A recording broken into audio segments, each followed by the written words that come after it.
Bonjour et bienvenue pour ce 5e numéro de la Gazette de l'éducation. Lundi, je termine la lecture de ce petit livre.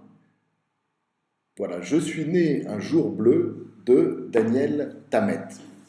Daniel Tammet, c'est un autiste anglais qui est à la fois atteint d'un handicap assez lourd et qui est en même temps extrêmement talentueux. Et s'il s'en sort malgré son handicap, c'est certainement grâce à l'amour de ses parents qui est décrit à pratiquement toutes les pages du livre, mais aussi à la rencontre de professeurs, d'instituteurs, semble-t-il assez extraordinaires. Et du point de vue de l'école, ce livre en fait montre le défi de l'acceptation des différences. Et cette acceptation-là, manifestement, dans le cadre des écoles fréquentées par Daniel Tammet, elle a été efficace. Et on peut se demander s'il y a en Angleterre un modèle d'acceptation de la différence. C'est une question qu'on aura peut-être l'occasion de creuser. Pendant toute la semaine, on a eu plusieurs impulsions sur le sujet des rythmes scolaires. Et ces impulsions ont renvoyé à plusieurs dispositions de mon projet, donc évidemment ça m'a beaucoup intéressé.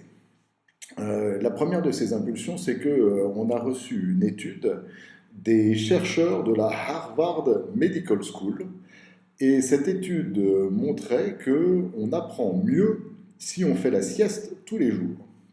Alors on savait que le cerveau a besoin de sommeil pour bien fonctionner et que ceux qui ont un sommeil régulier apprennent mieux.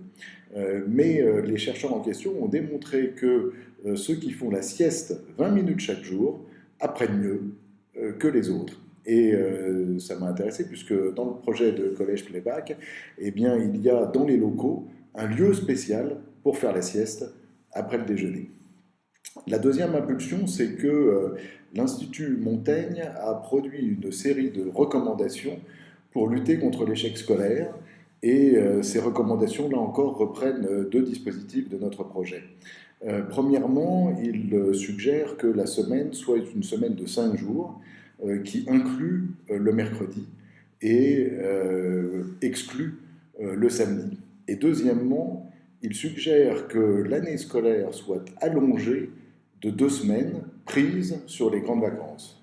Et alors, troisième impulsion, ça tombe bien, puisque un sondage est paru dans François, sondage Ipsos, qui montre que 60% des Français sont favorables à cette extension de l'année scolaire et donc à la réduction du temps des grandes vacances.